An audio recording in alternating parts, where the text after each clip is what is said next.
Today, I'm back in the studio to discuss a proven strategy to limit your risks during home inspections.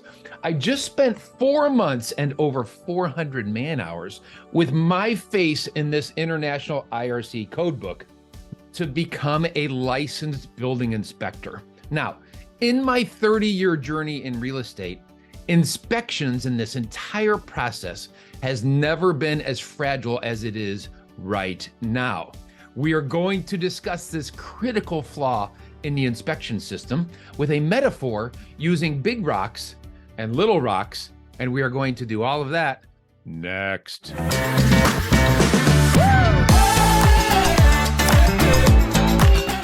So last year, a whopping 60% of transactions did not have building inspections at all, which I think is bad because consumers deserve to inspect their used product before giving it their money. I mean, right? When inspections were allowed, the market was approaching a 20% fallout rate, which is a huge number. Buyers and sellers were arguing at length about everything. So about 20 transactions out of 100 would just die and homes would come back on the market, which is not cool for anyone involved. Naturally, sellers think their homes are nearly perfect because they live there. And if buyers are paying hundreds of thousands of dollars, they expect the house to be right or it's no deal. This as is no repairs expectation is a huge risk for consumers. So just imagine for a minute, walking through the front door with a licensed realtor who is also a licensed building inspector. I mean, talk about managing your risk, right? So let's see. Do you happen to know a realtor who is also an inspector? If not, I would be happy to check around and refer someone to you. So here is a way to break down those inspection risks so that they become more manageable. Let's talk about it with a metaphor that I like to call big rocks and little rocks, okay? So let's unscrew this jar. This jar represents a grouping of things that could go wrong in a house. The very first and the biggest rock typically is the foundation. Let's put the foundation in here, with the goal being that between you and your realtor/inspector, you can evaluate the foundation. The next one is driveways, porches, and patios. Okay, driveways go whir, and patios crack, and basement slabs go whir. Basement rock number 2. Okay, the third big rock is the roof. The roof is on fire. Well, hopefully not. Here's the third one. Okay, rock number 4, the age of the furnace. How old is the furnace? How many BTUs is the furnace? What is the life expectancy of it? What is the cost when it goes bad? The air conditioner is rock number 5, same kind of deal. What's its age? How many tons? What is the SEER rating? Number 6 is the sewer lateral. Okay, this is the underground pipe that connects your house to the main sewer line for most homes.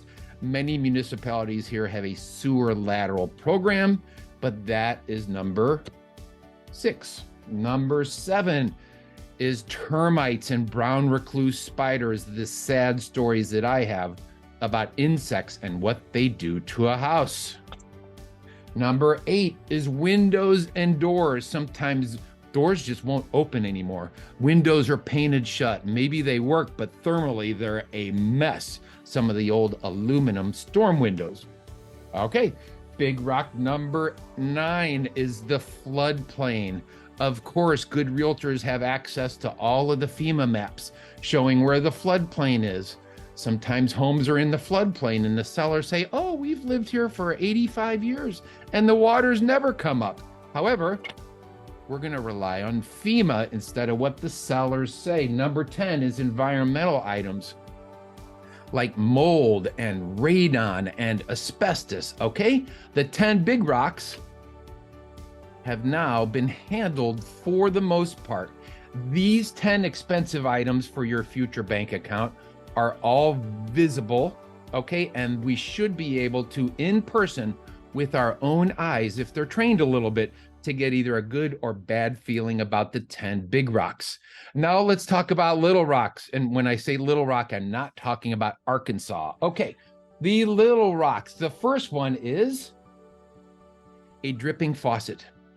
If there's a dripping faucet in the house, it's interesting, but it's maybe not, you can choose, a reason to say no to a house. Number 2 is a cracked window. Okay, the neighbor's soccer ball hit the window on the side. Not good, but that's a small rock. All right. Next one is a burner on the stove. We just had one of these. One of the 5 burners on the stove no longer worked.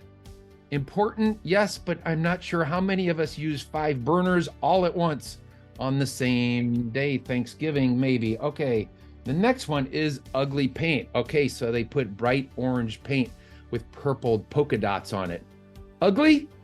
For sure. Want to change it? Absolutely. But I consider it a small rock that hopefully, if you're in alignment with me, can be done later. Okay, a toilet that makes an odd sound. You flush your toilet, it's kind of loud. Inconvenient, a hassle. Maybe a plumber needs to look at the innards, you know. However, hopefully not a reason to walk away from the house. The next one, a burned out light bulb in the basement. We have had inspectors look at a burned out light bulb and make it sound like the entire house is gonna burn down tonight because it's an electrical defect. Well, hopefully this is a small rock. Okay, the next one is a dead bush in the backyard. Yes, if landscaping is dead or ugly, that's unfortunate. But sometimes with 2 hours on a Saturday, the bush can get replaced. A loose window blind. This is where you go in and the blind, you're trying to pull them up and they go all cattywampus and they go sideways. A hassle, a trip to Target or Amazon or Walmart. Yes, a screw gun, maybe loosen the old one, install the new one. Okay.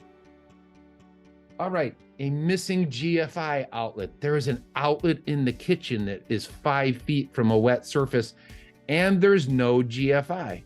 The inspectors sometimes will say, hey, I think you need to call 911 and get the police out here. However, if a GFI outlet is $16, then consider it being a small rock that we can replace later. All righty then. The last one is a fogged window seal. This is where you look at the window.